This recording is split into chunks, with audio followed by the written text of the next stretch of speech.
The second book of Moses, called Exodus. Chapter 1. Now these are the names of the children of Israel, which came into Egypt. Every man and his household came with Jacob: Reuben, Simeon, Levi, and Judah, Issachar, Zebulun, and Benjamin, Dan, and Naphtali, Gad, and Asher. And all the souls that came out of the loins of Jacob were 70 souls, for Joseph was in Egypt already. And Joseph died, and all his brethren, and all that generation. And the children of Israel were fruitful, and increased abundantly, and multiplied, and waxed exceeding mighty, and the land was filled with them. Now there arose up a new king over Egypt, which knew not Joseph. And he said unto his people, Behold, the people of the children of Israel are more and mightier than we. Come on, let us deal wisely with them, lest they multiply. And it come to pass that, when there falleth out any war, they join also unto our enemies, and fight against us, and so get them up out of the land. Therefore they did set over them taskmasters to afflict them with their burdens. And they built for Pharaoh treasure cities, Pithom and Raamses. But the more they afflicted them, the more they multiplied and grew, and they were grieved because of the children of Israel. And the Egyptians made the children of Israel to serve with rigor, and they made their lives bitter with hard bondage, in mortar and in brick, and in all manner of service in the field. All their service, wherein they made them serve, was with rigor. And the king of Egypt spake to the Hebrew midwives, of which the name of the one was Shiphrah, and the name of the other Pua. And he said, When ye do the office of a midwife to the Hebrew women, and see them upon the stools, if it be a son, then ye shall kill him, but if it be a daughter, then she shall live. But the midwives feared God, and did not as the king of Egypt commanded them, but saved the men children alive. And the king of Egypt called for the midwives, and said unto them, Why have ye done this thing, and have saved the men children alive? And the midwives said unto Pharaoh, Because the Hebrew women are not as the Egyptian women, for they are lively, and are delivered ere the midwives come in unto them. Therefore God dealt well with the midwives, and the people multiplied, and waxed very mighty. And it came to pass, because the midwives feared God, that he made them houses. And Pharaoh charged all his people, saying, Every son that is born ye shall cast into the river, and every daughter ye shall save alive.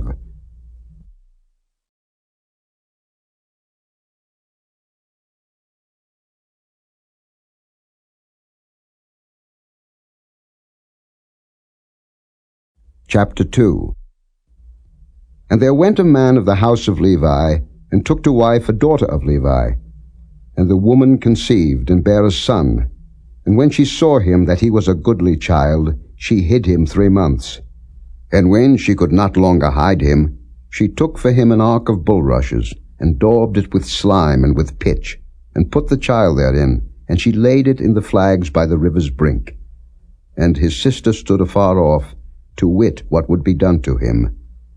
And the daughter of Pharaoh came down to wash herself at the river, and her maidens walked along by the river's side.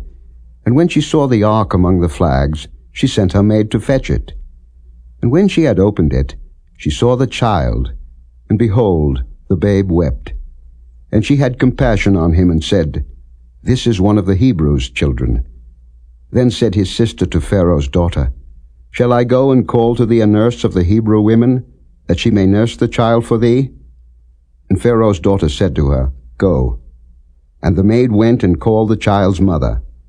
And Pharaoh's daughter said unto her, Take this child away, and nurse it for me, and I will give thee thy wages. And the woman took the child, and nursed it. And the child grew, and she brought him unto Pharaoh's daughter, and he became her son. And she called his name Moses, and she said, Because I drew him out of the water.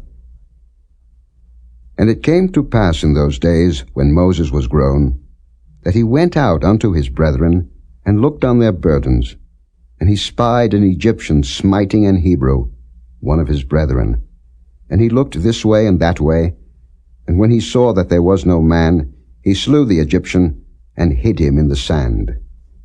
And when he went out the second day, behold, 2 men of the Hebrews strove together.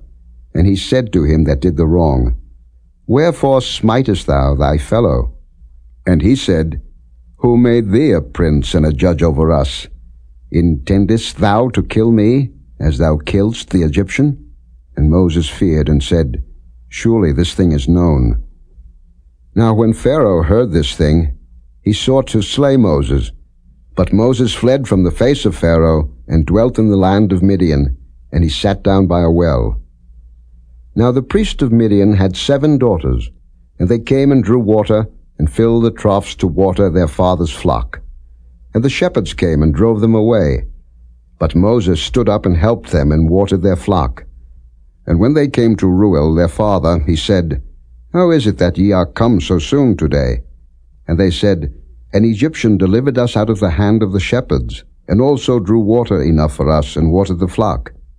And he said unto his daughters, And where is he? Why is it that ye have left the man? Call him, that he may eat bread. And Moses was content to dwell with the man, and he gave Moses Zipporah his daughter.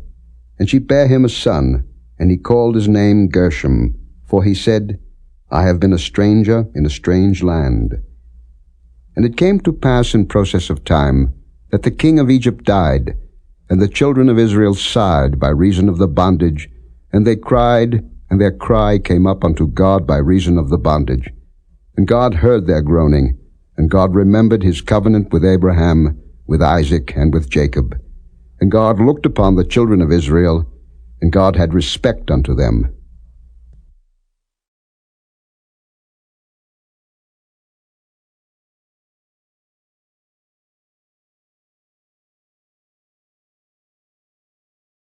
Chapter 3.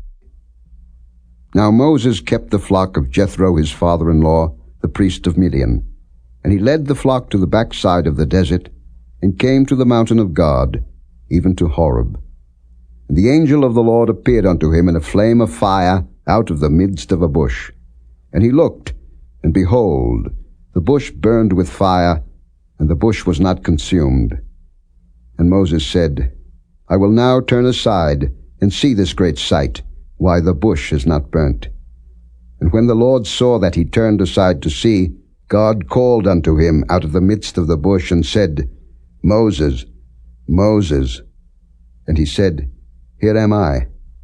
And he said, Draw not nigh hither, put off thy shoes from off thy feet, for the place whereon thou standest is holy ground. Moreover he said, I am the God of thy father, the God of Abraham, the God of Isaac, and the God of Jacob. And Moses hid his face, for he was afraid to look upon God. And the Lord said, I have surely seen the affliction of my people which are in Egypt, and have heard their cry by reason of their taskmasters, for I know their sorrows. And I am come down to deliver them out of the land of the Egyptians, and to bring them up out of that land unto a good land and a large, unto a land flowing with milk and honey, unto the place of the Canaanites, and the Hittites, and the Amorites, and the Perizzites, and the Hivites, and the Jebusites. Now therefore, behold, the cry of the children of Israel is come unto me, and I have also seen the oppression wherewith the Egyptians oppress them. Come now therefore, and I will send thee unto Pharaoh, that thou mayest bring forth my people, the children of Israel, out of Egypt.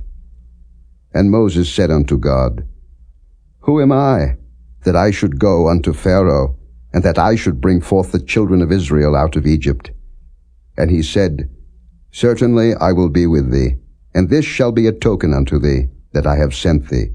When thou hast brought forth the people out of Egypt, ye shall serve God upon this mountain. And Moses said unto God, Behold, when I come unto the children of Israel, and shall say unto them, The God of your fathers hath sent me unto you, and they shall say to me, What is his name? What shall I say unto them? And God said unto Moses, I am that I am. And he said, Thus shalt thou say unto the children of Israel, I am hath sent me unto you. And God said moreover unto Moses, Thus shalt thou say unto the children of Israel, The Lord God of your fathers, the God of Abraham, the God of Isaac, and the God of Jacob, hath sent me unto you. This is my name forever, and this is my memorial unto all generations.